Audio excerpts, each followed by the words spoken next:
When Greg came into the hospital in 1977, his memory seemed to stop at about 1970, so he was then 7 years behind the times.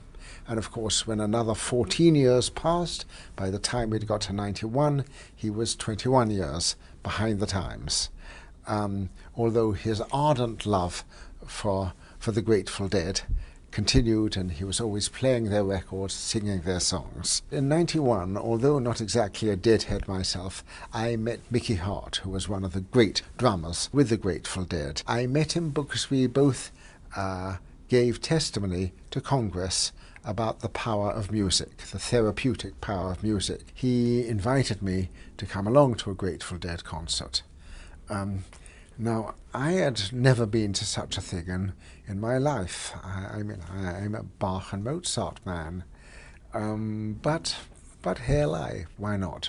I'd been invited, and in fact I was given a seat behind the Grateful Dead on the stage, and their rhythm and the beat got to me as it got to everyone else there, and I, to my own amazement and the amazement of my friends, actually got up and started dancing on the stage. And I also saw how, I don't know how many people there were there, 10 or 15,000 people.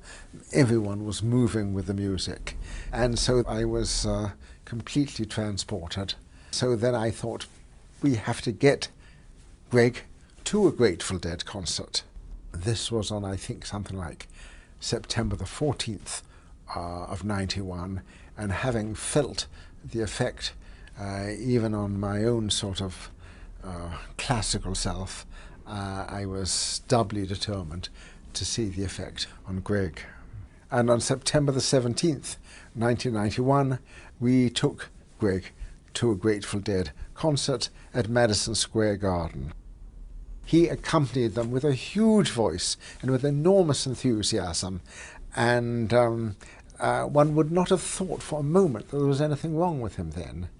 You know, he certainly, he was completely with it and knew all the songs. Where the Grateful Dead did some of their later songs, Greg was very puzzled. He didn't recognize any of the songs, although he recognized their style.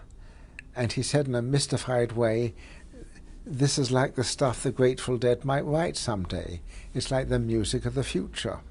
On the way back from the concert, I kept playing CDs of the Grateful Dead to keep the mood and to sort of keep them in Greg's mind.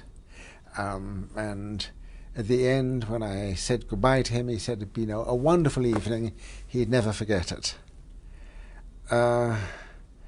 The next morning I visited him and I asked him about the Grateful Dead. He said, never been to the garden.